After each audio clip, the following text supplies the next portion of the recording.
नमस्कार दोस्तों, Excel academy पर आप सभी का स्वागत है। साथियों, आपको विदित ही होगा कि राजू पाल और उमेश पाल की हत्याओं के साथ 100 से अधिक अन्य आपराधिक मामलों में फंसे माफिया डॉन अतीक अहमद और उसके भाई अशराफ को मेडिकल जांच के लिए ले जाते समय 15 अप्रैल की रात में 3 सशस्त्र हमलावरों द्वारा उसकी हत्या कर दी गई। हत्यारों ने जिगाना पिस्टल द्वारा कई राउंड की गोलियां चलाकर उसकी हत्या कर दी। इस पिस्टल की खूब चर्चा हो रही है।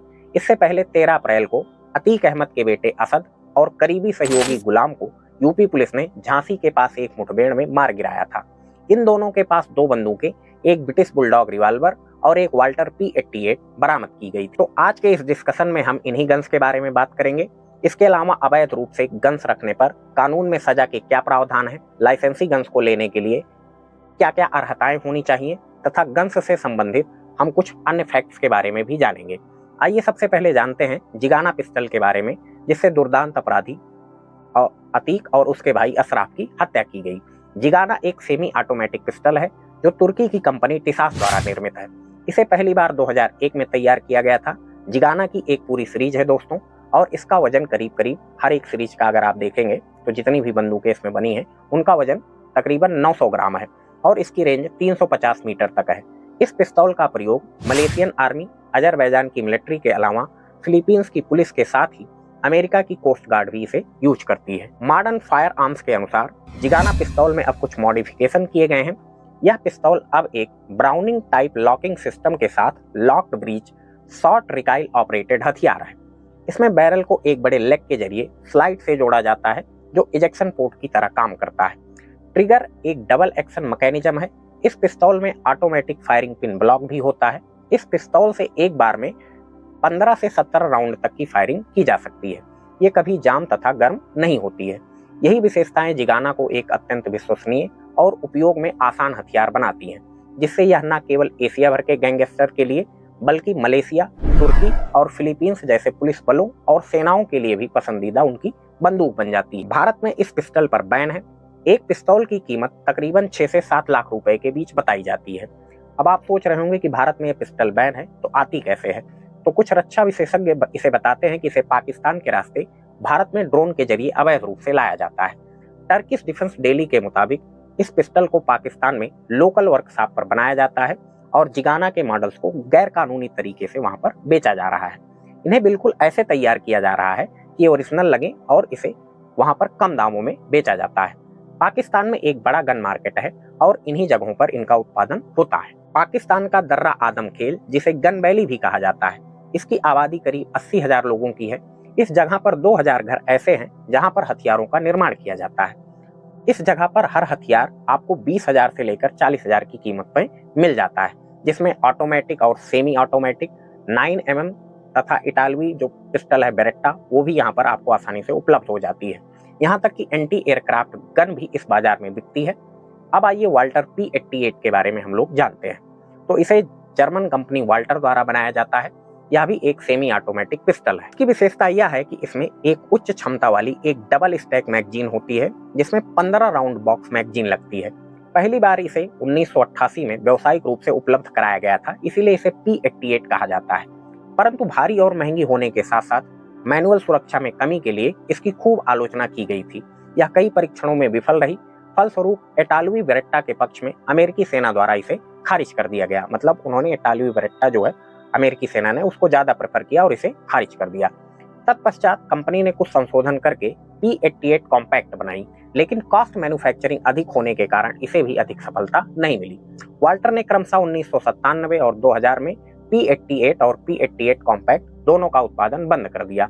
वर्तमान में यह बंदूक के प्रति उत्साही लोगों के बीच एक कीमती वस्तु है, विशेष रूप से अमेरिका में।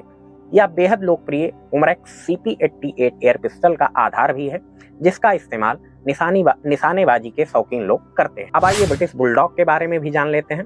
ब्रिटिश बुलडॉग एक प्रतिष्ठित सॉलिड फ्रेम पॉकेट रिवॉल्वर है, जिसे Philip Webley and son of Birmingham England द्वारा 1872 में पेश किया गया था। इसे 21वीं सदी में एक एंटीक मॉडल माना जाता है। मूल रूप से इसे किसी कोट की जेब में ले जाने के इरादे से या उद्देश्य से इसका निर्माण किया गया था। इसमें एक छोटा 2.5 इंच तकरीबन बैरल होता है और इसे 5 राउंड सिलेंडर के साथ .442 बेबले या .450 एडम स्कॉटिश के लिए रखा गया है। यूके और यूएस में इस बंदूक का बड़े पैमाने पर इस्तेमाल किया गया था। इतिहासकारों के अनुसार संयुक्त राज्य अमेरिका के भारतीय युद्धों के दौरान लिटिल बिग हॉर्न 1876 की लड़ाई में जनरल जॉर्ज आर्मस्ट्रांग कस्टर द्वारा इसका उपयोग किया गया था। 1881 में अमेरिकी राष्ट्रपति जेम्स ए गारफील्ड की हत्या करने के लिए चार्ल्स जे ग्विटो द्वारा भी इसी का इस्तेमाल किया गया था। अब आइए ये भी जान लेते हैं कि जो हथियार भारत में प्रतिबंधित हैं, उनको रखने पर कानून में सजा के क्या प्रावधान है।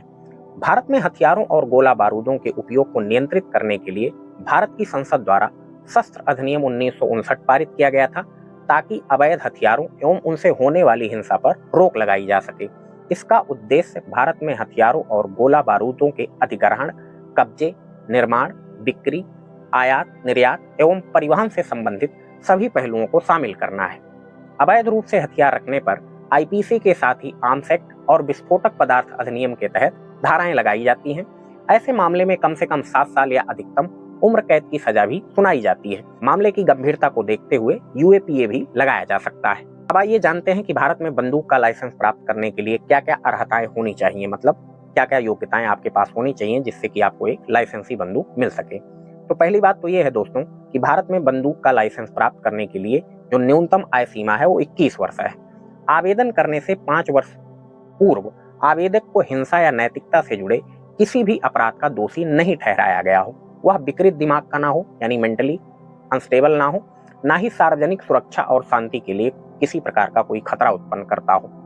कोई आवेदन प्राप्त होने पर लाइसेंसिंग प्राधिकरण अर्थात गृह मंत्रालय निकटतम पुलिस स्टेशन के प्रभारी अधिकारी को निर्धारित समय के भीतर पूरी तरह से जांच के बाद आवेदक के बारे में एक रिपोर्ट प्रस्तुत करने के लिए कहता है।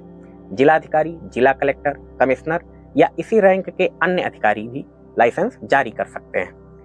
संपत्ति योग्यता बंदूक लाइसेंस प्राप्त करने के लिए कोई मानदंड नहीं है, मतलब यदि आप बहुत ज्यादा अमीर हैं तो ही आपको लाइसेंस मिलेगा, ऐसा भी नहीं है।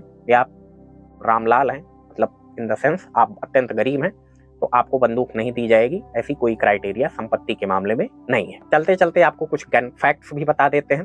पूरी दुनिया में दोस्तों 1 अरब से भी अधिक बंदूकें हैं, परंतु इनमें से ज्यादातर सेनाओं और पुलिस एजेंसियों के पास नहीं है, अभी तो आम जनमानस के पास है। अमेरिका में 4 करोड़ लोगों के पास बंदूकें हैं, जो कि पूरे विश्व में सबसे अधिक है।